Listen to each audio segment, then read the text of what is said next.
Velavan stores, Usman road, T Nagar, Chennai மற்றும் தூத்துக்குடி. விழா காலங்கள் எல்லாம் வேலவன் ஸ்டோர்ஸோடு. மாண்புமிகு எதிர்க்கட்சி தலைவர் அவர்கள். மாண்புமிகு பேரவைத் தலைவர் அவர்களே, நாமக்கல் மாவட்டம் பள்ளிப்பாளையம் மற்றும் அதனை சுற்றியுள்ள பகுதியில் விசைத்தறி தொழில்கள் கடந்த 2 ஆண்டுகளாக இல்லாத சூழ்நிலை காரணமாக இல்லாத காரணத்தினால் அந்த பகுதியில் இருக்கின்ற தரகர்கள் ஏழை விசைத்தறி தொழிலாளர்கள் வறுமையை பயன்படுத்தி போலி ஆவணங்கள் மூலம் சிறுநீரக முறைகேடு நடைபெறுகின்ற ஒரு சூழ்நிலை ஏற்படுத்தியுள்ளனர்கள். இந்த அரசு இந்த சிறுநீரக முறைகேடு நடைபெற்றுகின்ற தகவலை கிடைத்தவுடன் இதை விசாரணை மேற்கொள்வதற்கு ஒரு குழு அமைக்கப்பட்டுள்ளது. கிட்னி முறைகேட்டில் சம்பந்தப்பட்ட தனியார் மருத்துவமனைகள் மற்றும் சம்பந்தப்பட்ட மருத்துவர்கள் மீதும் சான்றிதழ் அளித்த அதிகாரிகள் மீதும் கடுமையான நடவடிக்கை வேண்டும் என்று வலியுறுத்தி அரசனுடைய கவனத்தை ஈர்த்து அமர்கிறேன். மாண்புமிகு சுகாதாரத்துறை அமைச்சர் அவர்கள். மாண்புமிகு பேரவைத் தலைவர் அவர்களே, சிறுநீரக அறுவை சிகிச்சைகள் முறைகேடாக நடைபெறுவதாக எழுந்துள்ள பிரச்சனை குறித்து இங்கே அரசின் கவனத்தை ஈர்த்து அமர்ந்திருக்கிறார்கள். அதற்கான விரிவான விளக்கமான பதிலை இந்த அவையில் பதிய வைக்கிறேன். மாண்புமிகு பேரவைத் தலைவர் அவர்களே, 16/7/2025 அன்று தொலைக்காட்சி செய்திகளில் சிறுநீரக முறைகேடு நடப்பதாக வரப்பெற்ற புகார் குறித்து யாரும் அரசின் கவனத்தை ஈர்க்காமலேயே மாண்புமிகு தமிழ்நாட்டின் முதலமைச்சர் அவர்கள் தொலைக்காட்சிகளில் இந்த செய்தி பார்த்த உடனே எங்களை அழைத்து, இது போன்றதொரு செய்தி பரவி வருகிறது, உடனடியாக நடவடிக்கை எடுக்க வேண்டும் என்று அறிவுறுத்தினார்கள். அதன் அடிப்படையில் சிறுநீரக முறைகேடு நடப்பதாக வரப்பெற்ற புகார் குறித்து தமிழ்நாடு சுகாதார திட்ட இயக்குனர் மருத்துவர் எஸ். வினீத் IAS அவர்கள் விரிவான விசாரணை மேற்கொண்டு அறிக்கையினை அரசுக்கு சமர்ப்பிக்க வேண்டும் என்று கேட்டுக்கொள்ளப்பட்டார். அந்த வினீத் IAS அவர்கள் தலைமையில் திட்ட இயக்குனர் அவருடைய தலைமையில் இணை இயக்குனர் சட்டம், மருத்துவம் மற்றும் நலப்பணிகள் இயக்ககம், பெரம்பலூர் மற்றும் அரியலூர் இணை இயக்குனர் இவர்கள் மேற்பார்வையில் ஒரு குழு ஆய்வு மேற்கொண்டது. அதன்படி 17/7/2025 அன்று நாமக்கல் மாவட்டம் பள்ளிப்பாளையம் மற்றும் திருச்சி பகுதிகளில் கள ஆய்வை இந்த குழுவினர் மேற்கொண்டார்கள்.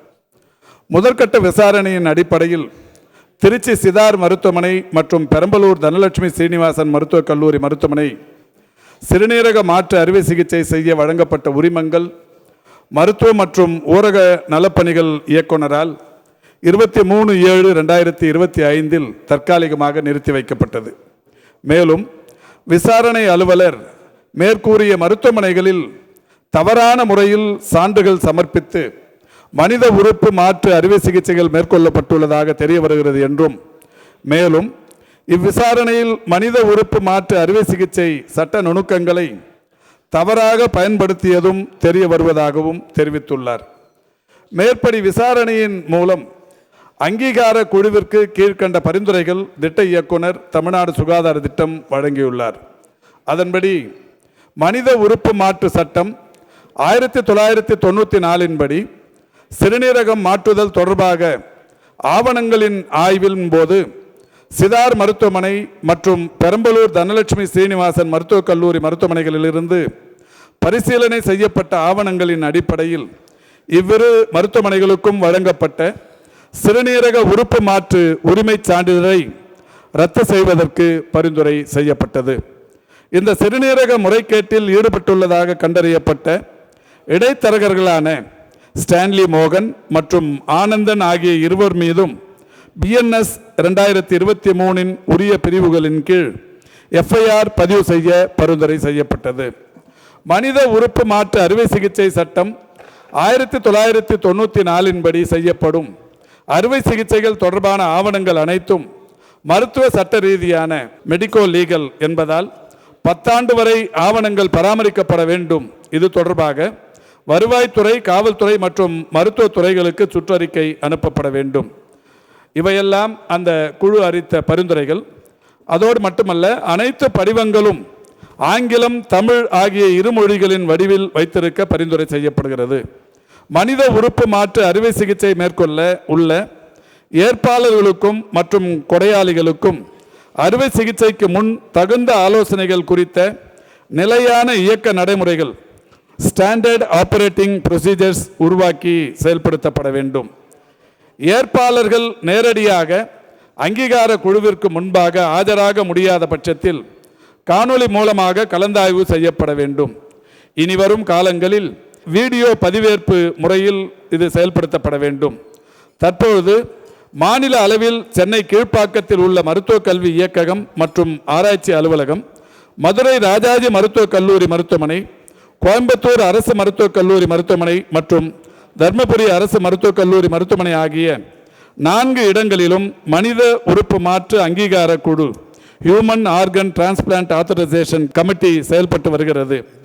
ஏற்கனவே செயல்பட்டு வருகிற சென்னை கீழ்ப்பாக்கம் மருத்துவக் கல்வி இயக்ககம் மற்றும் ஆராய்ச்சி அலுவலகத்தின் அங்கீகார குழுவினை மறுசீரமைப்பு செய்து சென்னை ராஜீவ்காந்தி அரசு பொது மருத்துவமனையில் அங்கீகார குழு அமைத்து மாற்றம் செய்யவும் மற்றும் சென்னை கீழ்ப்பாக்கம் மருத்துவக் கல்வி மற்றும் ஆராய்ச்சி இயக்ககத்தில் வெளிநாடுகளிலிருந்து சிகிச்சை பெற வரும் நோயாளிகளுக்கு மட்டுமான அங்கீகார குழுவாக செயல்பட இதன் மூலம் பரிந்துரை செய்யப்படுகிறது. மாநிலம் முழுவதும் உள்ள அங்கீகார குழுக்களுக்கும் மருத்துவக் கல்வி மற்றும் ஆராய்ச்சி இயக்குனர் அவர்கள் கண்காணிப்பு குழு தலைவராக நியமனம் செய்யப்பட வேண்டும். மருத்துவ மற்றும் ஊரக நலப்பணிகள் இயக்குனர் அவர்களின் தலைமையின் கீழ் வருடத்தில் 2 முறை மனித உறுப்பு மாற்று அங்கீகார குழுவின் மூலம் ஒப்பளிக்கப்பட்ட அல்லது நிராகரிக்கப்பட்ட அனைத்து விவரங்களையும் தணிக்கை செய்யவும் மற்றும் ஆய்வு நடத்தி ஆய்வு அறிக்கை தயார் செய்து ஆண்டு அறிக்கையாக அரசிற்கு சமர்ப்பிக்க இதன் மூலம் பரிந்துரை செய்யப்படுகிறது. அனைத்து மாவட்டங்களிலும் உடல் உறுப்பு தானம் என்ற பெயரில் உடல் உறுப்பை முறைகேடாக விற்பது தவறான செயல் என்பது குறித்து தொடர் விழிப்புணர்வு ஏற்படுத்த அனைத்து மாவட்ட ஆட்சித்தலைவர்களுக்கும் பரிந்துரை செய்யப்படுகிறது என்று 10 விதமான பரிந்துரைகளை அந்த குழு அளித்தது.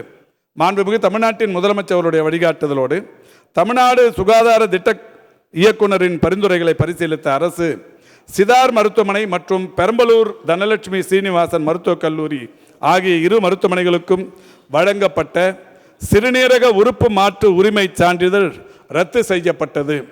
இதில் மிக முக்கியமாக கவனிக்க வேண்டியது, பாரபட்சம் எதுவும் இல்லாமல் எந்த விதமான பாகுபாடும் இல்லாமல் எந்த மருத்துவமனைகளின் மீது புகார் வந்ததோ அந்த மருத்துவமனைகளின் உரிமங்கள் உடனடியாக ரத்து செய்யப்பட்டது. மாண்புமிகு எதிர்க்கட்சி தலைவர் பேசும்போது இங்கே அவர் எடுத்து சொன்னதைப் போல இந்த மாதிரியான புகார்கள் நாமக்கல் பள்ளிப்பாளையத்திலும் திருச்சி அதேபோல் அருள் அவர்கள் எடுத்து சொன்னதைப் போல சேலம் பகுதிகளிலும் இந்த விற்பனை என்பது அவரே சொன்னார் 5 லட்சம் 10 லட்சத்திற்கு விற்பனை செய்கிறார்கள். இது மாதிரியான காரியங்கள் இப்பொழுது மட்டுமல்ல கடந்த காலங்களிலும் நடைபெற்றிருக்கிறது. ஆனால் அப்பொழுதிருந்த அரசு இது சம்பந்தமான எந்த விதமான புதிய விதிமுறைகளையோ எந்த விதமான சட்டப்பூர்வ நடவடிக்கைகளையோ எடுக்காமல் இருந்தது என்பதை இந்த சட்டமன்றத்திற்கு பல்வேறு உதாரணங்களின் மூலம் நான் பதிவு செய்ய முடியும். 2017ஆம் ஆண்டு நாமக்கல் மாவட்டத்தின் காவல்துறையின் கண்காணிப்பாளர் மருத்துவத்துறைக்கு இங்கே இது மாதிரியான காரியங்கள் நடைபெறுகிறது என்று அதிகாரப்பூர்வமாக அனுப்பிய பல்வேறு ஆவணங்கள் இன்றளவும் அது நடைமுறைக்கு வராமல் இருந்தது. ஆனால் மாண்புமிகு தமிழ்நாட்டின் முதலமைச்சர் அவர்கள் எந்த மருத்துவமனையாக இருந்தாலும் அது யாருடையதாக இருந்தாலும் உடனடியாக சட்டப்பூர்வமான நடவடிக்கை எடுக்க வேண்டும் என்று அறிவுறுத்திய காரணத்தினால் இன்றைக்கு அந்த 2 மருத்துவமனைகளும் அதற்கான உடல் உறுப்பு மாற்று உரிமை சான்றிதழ்கள் ரத்து செய்யப்பட்டது.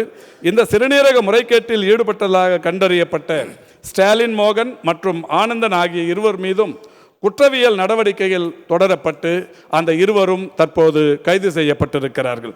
மேற்கண்ட பரிந்துரைகளின் மீது தகுந்த நடவடிக்கைகள் மேற்கொள்ளுமாறு மருத்துவ கல்வி இயக்குனர், மருத்துவ மற்றும் ஊரக நலப்பணிகள் இயக்குனர் மற்றும் அனைத்து மாவட்ட ஆட்சியர்களும் கேட்டுக்கொள்ளப்பட்டுள்ளனர். இதன் அடிப்படையில் மருத்துவ கல்வி இயக்குனர் நிலையான வழிகாட்டு நெறிமுறைகளை வகுத்து அனைத்து அங்கீகார குழுக்களும் அவற்றை தவறாமல் கடைபிடிக்குமாறு அறிவுறுத்தப்பட்டுள்ளனர். இதனைத் தொடர்ந்து அரசாணை எண் 396 நாள் 8/9/2025 படி மாவட்ட அங்கீகார குழுக்கள் மறுசீரமைக்கப்பட்டு தமிழ்நாட்டில் பதிவு செய்யப்பட்ட மருத்துவமனைகளிலிருந்து பெறப்படும் உறுப்பு மாற்று அறுவை சிகிச்சைக்கு காத்திருக்கும் வெளிநாட்டு நபர்களின் விண்ணப்பங்களை பரிசீலித்து ஏற்க வேண்டுமா மறுக்க வேண்டுமா என்பதை தீர்மானிப்பதற்காக சென்னை கீழ்ப்பாக்கத்தில் உள்ள மருத்துவக் கல்வி இயக்ககம் மற்றும் ஆராய்ச்சி அலுவலகத்தில் மாநில அளவிலான ஒரு புதிய அங்கீகார குழு ஒன்று மாண்புமிகு தமிழ்நாட்டின் முதலமைச்சருடைய வழிகாட்டுதலோடு தற்பொழுது அமைக்கப்பட்டிருக்கிறது.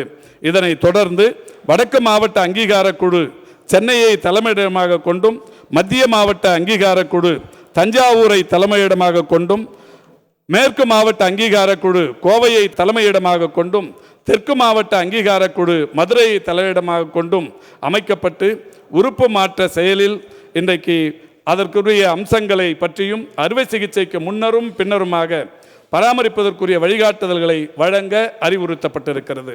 மாண்புமிகு எதிர்க்கட்சித் தலைவர் அவர்கள் சொன்னதைப் போல சென்னை உயர்நீதிமன்றத்தில் மாண்புமிகு மதுரை கிளை 25/8/2025 அன்று தேதியிட்ட உத்தரவின்படி ஒரு சிறப்பு புலனாய்வு குழுவை, ஸ்பெஷல் இன்வெஸ்டிகேட்டிங் டீம், SIT என்று சொல்லப்படுகிற ஒரு சிறப்பு புலனாய்வு குழுவை அமைக்கப்பட்டு மேற்படி விசாரணை புலனாய்வு குழுவினால் இன்றைக்கு நடைபெற்று வருகிறது.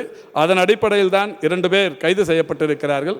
இதோடு மட்டுமல்லாது அரசு அலுவலர்கள் யாரெல்லாம் இதில் தவறுதலாக இந்த ஆவணங்களை சரிபார்க்காமல் ஒப்புதல் அளித்தார்களோ அவர்கள் மீதும் துறை ரீதியான நடவடிக்கை எடுக்க வேண்டும் என்கின்ற வகையில் மதுரை மருத்துவமனையைச் சேர்ந்த நிர்வாக அலுவலர் ஒருவர், இளநிலை நிர்வாக அலுவலர் ஒருவர், அலுவலக கண்காணிப்பாளர் 2 பேர், இளநிலை உதவியாளர் ஒருவர், உதவியாளர் ஒருவர், தட்டச்சர் ஒருவர் என்று 7 பேர் மீது துறை ரீதியான நடவடிக்கை மேற்கொள்ளப்பட்டிருக்கிறது. இப்படி மாண்புமிகு தமிழ்நாட்டின் முதலமைச்சர் அவர்கள் தவறு என்று எங்கே நேர்ந்தாலும் உடனடியாக கண்டறிந்து தகுந்த நடவடிக்கை எடுக்க வேண்டும் என்று உத்தரவிட்டதன் அடிப்படையில் இந்த வகையிலான நடவடிக்கைகள் மேற்கொள்ளப்பட்டிருக்கிறது.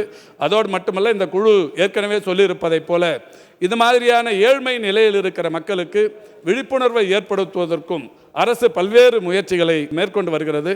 திரு அருள் அவர்கள் சொன்னதைப் போல பொருளாதார ரீதியான வளர்ச்சி ஏழ்மை நிலையில் இருக்கிற மக்களுக்கு ஏற்படுத்துவதற்குரிய நடவடிக்கைகளை இந்த அரசு ஏற்கனவே செய்திருக்கின்ற காரணத்தினால்தான் பொருளாதார வளர்ச்சியில் ஒரு 14 ஆண்டுகளுக்கு பிறகு இரட்டை இலக்க வளர்ச்சியாக இன்றைக்கு தமிழ்நாட்டில் 11.19 என்கின்ற வகையில் பொருளாதார வளர்ச்சியும் தனிநபர் வருமான வளர்ச்சியும் அதிகரித்து இந்தியாவுக்கே தமிழ்நாடு முன்மாதிரியாக இருந்து கொண்டிருக்கிறது. எனினும் ஏழ்மை நிலையில் இருக்கிற மக்களின் அந்த அவர்களுக்கு இருக்கிற அந்த பாதிப்பு உணராமல் செய்யப்படுகிற இந்த காரியங்களுக்கு சட்டப்பூர்வமான நடவடிக்கைகள் என்பதையும் கடந்து விழிப்புணர்வை ஏற்படுத்துவதற்கு அரசு முயன்று கொண்டிருக்கிறது என்பதை தங்களின் வாயிலாக இன்றைக்கு இந்த கவன ஈர்ப்பு தீர்மானத்தை தந்திருக்கிற மாண்புமிகு பேரவை உறுப்பினர்களுக்கு பணிவோடு தெரிவித்துக் கொள்கிறேன்.